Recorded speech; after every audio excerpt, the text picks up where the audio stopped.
এই যে আমরা কণার সংখ্যা নির্ণয় করা শিখলাম, এইখান থেকে এই কণার সংখ্যা থেকে আমরা এবার বিভিন্ন যৌগের সংকেত নির্ণয় কিভাবে করা যায় সেটা দেখব। এখানে একটি প্রশ্ন আছে, এ ও বি পরমাণুর সমন্বয়ে গঠিত একটি কেলাসাকার যৌগের ঘনকাকার একক কোষের কৌণিক বিন্দুগুলি এ পরমাণু এবং পৃষ্ঠকেন্দ্রগুলি বি পরমাণু দ্বারা অধিকৃত। যৌগটির সম্ভাব্য রাসায়নিক সংকেত নির্ণয় করো। তার মানে ছবি অনুযায়ী ব্যাপারটা এরকম, কৌণিক বিন্দুগুলোতে এ রয়েছে, কালো দিয়ে আমরা এ দেখিয়েছি এবং রেড কালার দিয়ে বি গুলোকে দেখিয়েছি, যারা পৃষ্ঠকেন্দ্রতে অবস্থান করছে।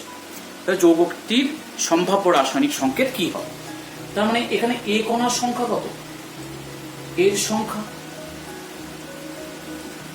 এ কণার সংখ্যা আমরা জানি যে কৌণিক বিন্দুতে অবদান 1 এর 8, তাহলে 8টা কৌণিক বিন্দু রয়েছে, মানে এ কণার সংখ্যা এখানে 1। তাহলে বি কণার সংখ্যা কত? বির অবদান কিন্তু প্রতিটা পৃষ্ঠকেন্দ্রের অবদান হাফ করে, তাহলে মোট 6টি তলে আছে, 6 3। তাহলে আমরা দেখতে পাচ্ছি যে A:B 1:3 হচ্ছে। অতএব সংকেত কি হবে? সম্ভাব্য সংকেত A এর একটা রয়েছে, B3। এটি হচ্ছে যৌগটির সম্ভাব্য সংকেত AB3। এবার এরকম একটা ছবি দিয়েছে, তাতে ব্ল্যাকে যেগুলো গোল রাউন্ড শেপ আমরা দেখিয়েছি সেগুলো A, যেটা ত্রিভুজ আকারে দেখিয়েছি সেটা B এখানে দেহ কেন্দ্রে রয়েছে, এবং প্রতিটি কিনারা, প্রতিটি ধারের মধ্যবিন্দুতে রয়েছে C, যেটাকে বর্গাকারে আমরা রেড কালারে দেখিয়েছি সেটা C। তো এবার বলেছে যে এখানে এই যৌগটির সংকেত কি, অর্থাৎ ABC কণার সমন্বয়ে যে তৈরি হচ্ছে যৌগটা তার সংকেত কি। তাহলে আমাদের আগে এ কণার সংখ্যা দেখে নিতে হবে। তাহলে এর সংখ্যা, এ তো একদম কৌণিক বিন্দুতে রয়েছে, তাহলে প্রতিটি ক্ষেত্রে অবদান 1 এর 8 × 8টি কৌণিক বিন্দু 1 হবে। বি যেহেতু দেহ কেন্দ্রে রয়েছে একদম মাঝখানে, তাহলে বি এর একাই অংশ অবদান হচ্ছে 1। সি কিন্তু কিনারার মধ্যবিন্দুতে রয়েছে, তাহলে একটা কিনারা কয়টি একক কোষ দ্বারা সমান শেয়ার পাচ্ছে? তাহলে আমরা এইভাবে লিখি যে কিনারার মধ্যবিন্দুতে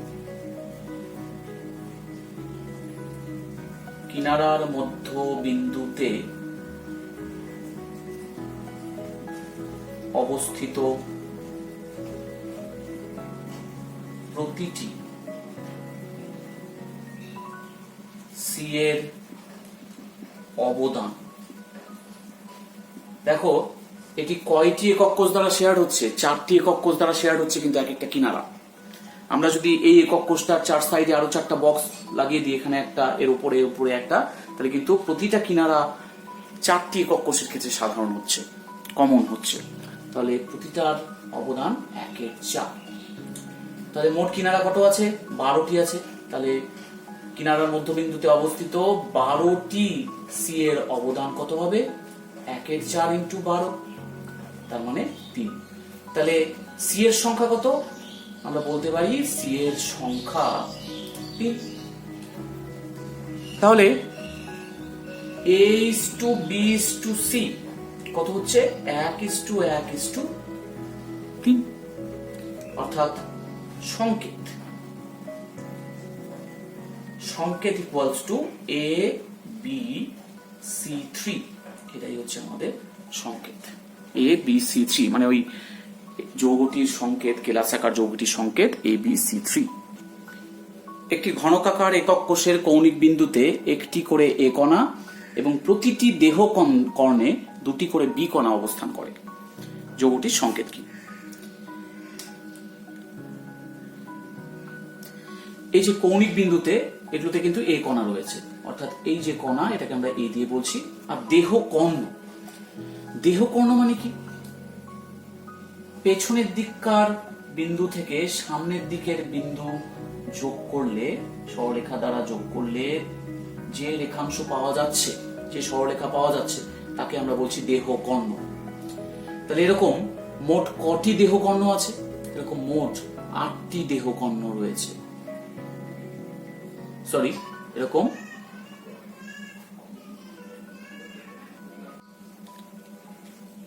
এরকম দেহকর্ণের সংখ্যা 4টি। এই যে 1টি 2টি হলো। এবার আমরা এই দিকের থেকে একটু ছবিটা দেখা মুশকিল হয়, এইটা একটা, এবং এই দিক থেকে আঁকলে পরে এইটা একটা হবে।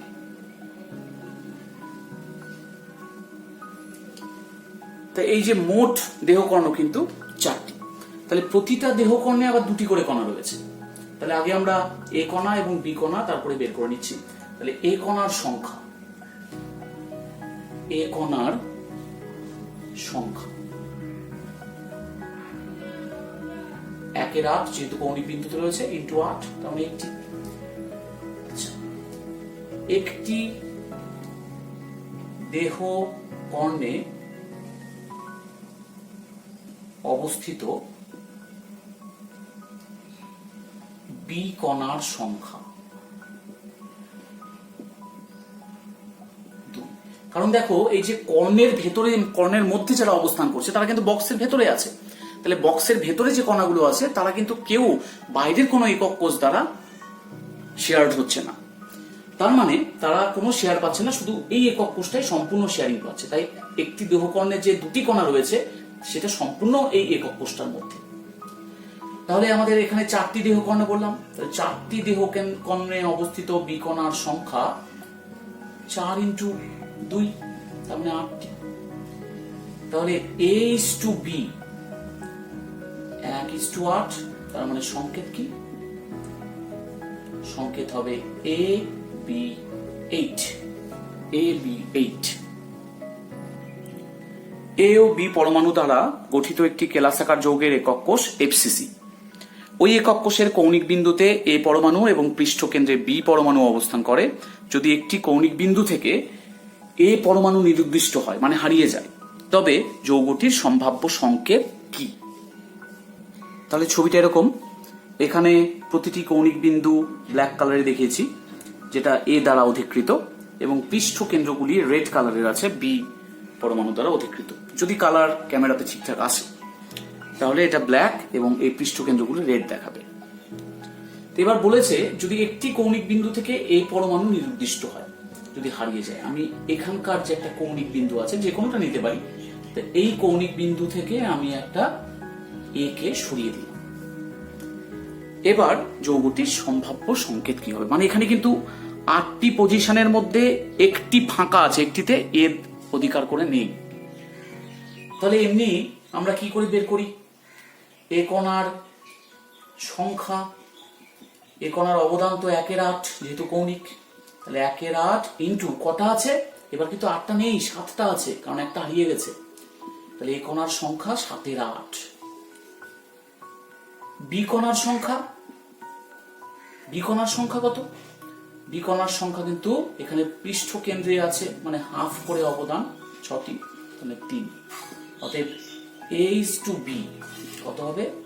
7/8 3, তাহলে 7:24। অতএব সংকেত, সংকেত কি হবে? A7B24। A7B24। এবার আমরা আসি সোডিয়াম ক্লোরাইডের একক কোষের ক্ষেত্রে। এটা আমাদের সোডিয়াম ক্লোরাইডের একক কোষ। এখানে ব্ল্যাক কালার দিয়ে যেটা দেখা যাচ্ছে সেটা Cl-। Cl- কোথায় কোথায় আছে? কৌণিক বিন্দুতে এবং পৃষ্ঠ কেন্দ্রে। এবং রেড কালারে যেটা লিখেছি আমরা স্কোয়ার করে, সেটা Na+। Na+ গুলো কিনারার মধ্যবিন্দুতে রয়েছে, একদম দেহ কেন্দ্রে একটা রয়েছে। তার মানে Cl- এবং Na+ এর অবস্থান একক কোষের মধ্যে ছবিতে দেওয়া আছে। তাহলে এবার যদি বলে যে এই একক কোষে NaCl কণার সংখ্যা কত, মানে সোডিয়াম ক্লোরাইডের যে কণা রয়েছে তার সংখ্যা কত, তাহলে আমরা কি করে বের করব? তাহলে দেখে নিই যে Cl- কোথায় কোথায় রয়েছে। Cl- রয়েছে কৌণিক বিন্দুতে, আর কোথায় রয়েছে? পৃষ্ঠ কেন্দ্রে। Na+ কোথায় রয়েছে? Na+ রয়েছে কিনারায়, কিনারার মধ্যবিন্দুতে, আর আছে দেহ কেন্দ্রে, মানে একদম মাঝখানে।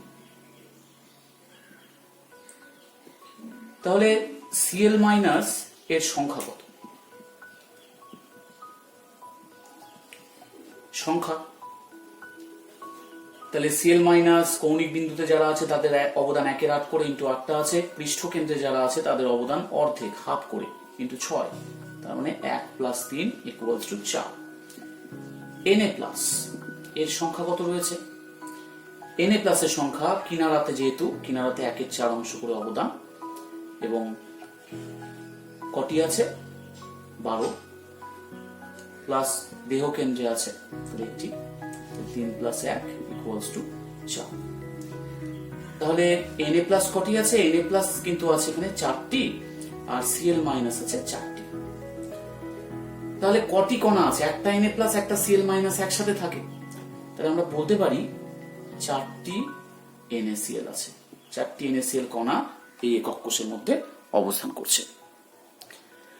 যদি এই কণার সংখ্যা থেকে যৌগটির সংকেত বের করতে দিত, তাহলে আমরা কিভাবে করতাম? আমরা এখানে পাচ্ছি Na প্লাস Cl মাইনাস 4:4, তার মানে 1:1, অর্থাৎ সংকেতটা কি হবে? NaCl। যদি এরকম টাইপের প্রশ্ন আসে আমরা কিন্তু এখান থেকেই সংকেত বের করে ফেলতে পারবো যে সংকেতটা NaCl হবে। এবার দেখে নিই ক্যালসিয়াম ফ্লোরাইডের একক কোষ। এখানে ক্যালসিয়াম গুলো কৌণিক বিন্দুতে রয়েছে এবং পৃষ্ঠকেন্দ্রে রয়েছে। কৌণিক বিন্দু আর পৃষ্ঠকেন্দ্র। F মাইনাস কোথায় রয়েছে? এই বক্সের মধ্যে, অর্থাৎ একক কোষের মধ্যে। কয়টি আছে? 4টি, 4টি 8টি। তাহলে আমরা বলতে পারি একক কোষের অভ্যন্তরে।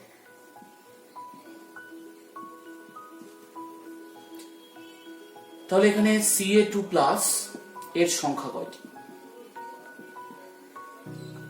এর সংখ্যা কৌণিক বিন্দুতে আছে 1/8 × 8, প্লাস পৃষ্ঠকেন্দ্রে আছে 1/2 × 6, মানে 1 + 3 = 4। আর F মাইনাস এর সংখ্যা কয়টি?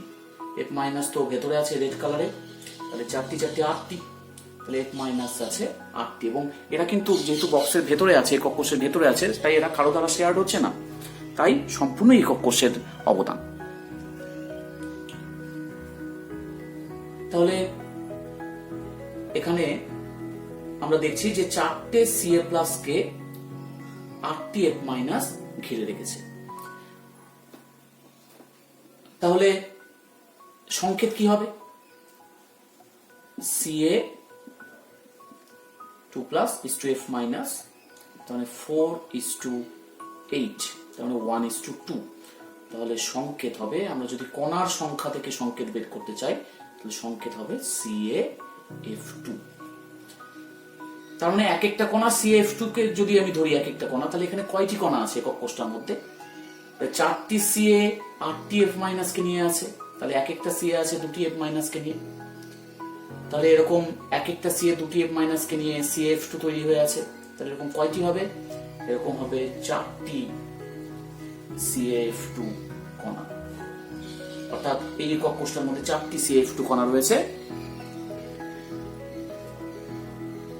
এটা আমরা এই ছবি থেকে পেলাম। এবার আমরা দেখে নিই সিজিয়াম ক্লোরাইড একক কোষের গঠন। এখানে একক কোষের কৌণিক বিন্দুতে রয়েছে ক্লোরাইড এবং মাঝখানে দেহ কেন্দ্রের জায়গাতে রয়েছে সিজিয়াম প্লাস।